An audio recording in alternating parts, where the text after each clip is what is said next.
मुंबई की तंग गलियों, भीड़ और शोर में एक 15 साल का लड़का अर्जुन अपनी माँ और छोटे भाई के साथ एक झोपड़ी में रहता था। उसके पिता एक निर्माण स्थल पर मजदूरी करते हुए दुर्घटना का शिकार हो गए थे और तब से घर की सारी जिम्मेदारी अर्जुन पर आ गई थी।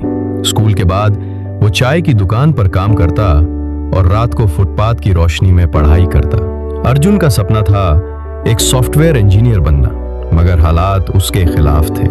एक पुराना मोबाइल, उधार की किताबें और पेट भर खाना भी अक्सर नसीब नहीं होता था। एक दिन स्कूल में कंप्यूटर साइंस के अध्यापक ने बताया कि एक मशहूर टेक्नोलॉजी संस्थान एक ऑनलाइन कोडिंग प्रतियोगिता आयोजित कर रहा है। जीतने वाले को स्कॉलरशिप के साथ इंटर्नशिप का मौका मिलेगा। अर्जुन की आंखों में चमक आ गई। ये उसके सपने को सच करने का पहला मौका था।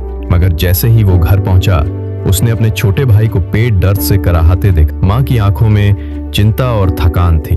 अर्जुन ने सोचा, क्या अपने सपने के पीछे जाना खुदगर्जी है? शायद उसे नौकरी और घर पर ध्यान देना चाहिए। चाय की दुकान पर एक ग्राहक जो अक्सर कंप्यूटर और टेक्नोलॉजी की किताबें पढ़ता था, अर्जुन की मेहनत से प्रभावित हो गया। उसका नाम था विवेक शर्मा, एक रिटायर्ड सॉफ्टवेयर इंजीनियर। विवेक ने अर्जुन से कहा, बेटा, सपनों को छोड़ देना आसान है, लेकिन उनसे जुड़े रहना ही असली बहादुरी है। जरूरत पड़ी तो मैं तुम्हें कोडिंग सिखाऊंगा। यही वो पल था जिसने अर्जुन की सोच को बदल दिया। अर्जुन ने ठान लिया, वो प्रतियोगिता में जरूर भाग लेगा। रात भर वो विवेक जी के लैपटॉप पर कोडिंग सीखता, दिन में दुकान पर काम करता और 2 घंटे की नींद में अपने सपनों को जिंदा रखता। चुनौतियां बढ़ती गईं। बिजली चली जाती, इंटरनेट खत्म हो जाता, दुकान का मालिक काम से निकालने की धमकी देता, लेकिन उसके पास मददगार भी थे।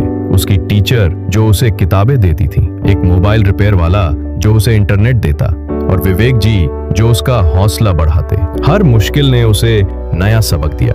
अब वो सिर्फ कोडिंग ही नहीं, जिंदगी को भी समझने लगा था। प्रतियोगिता का आखिरी राउंड एक लाइव ऑनलाइन टेस्ट था। अर्जुन ने एक पार्किंग लॉट में बैठ के मोबाइल हॉटस्पॉट से लॉगिन किया। बारिश हो रही थी, उंगलियां कांप रही थी और मोबाइल की बैटरी खत्म होने को थी।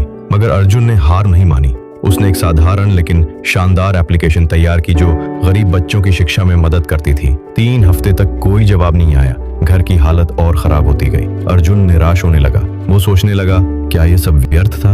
मगर विवेक जी ने कहा, जो सितारे सबसे ज्यादा चमकते हैं वे सबसे गहरे अंधेरे से गुजरते हैं। फिर एक सुबह जब अर्जुन काम पर जा रहा था, उसे एक ईमेल प्राप्त हुई। बधाई हो अर्जुन, आप नेशनल कोडिंग चैलेंज के विजेता घोषित किए गए हैं। आपको पूर्ण स्कॉलरशिप और देश के सर्वश्रेष्ठ इंजीनियरों के साथ प्रशिक्षण दिया जाएगा। उसकी आंखों में आंसू थे, खुशी के, सफलता के।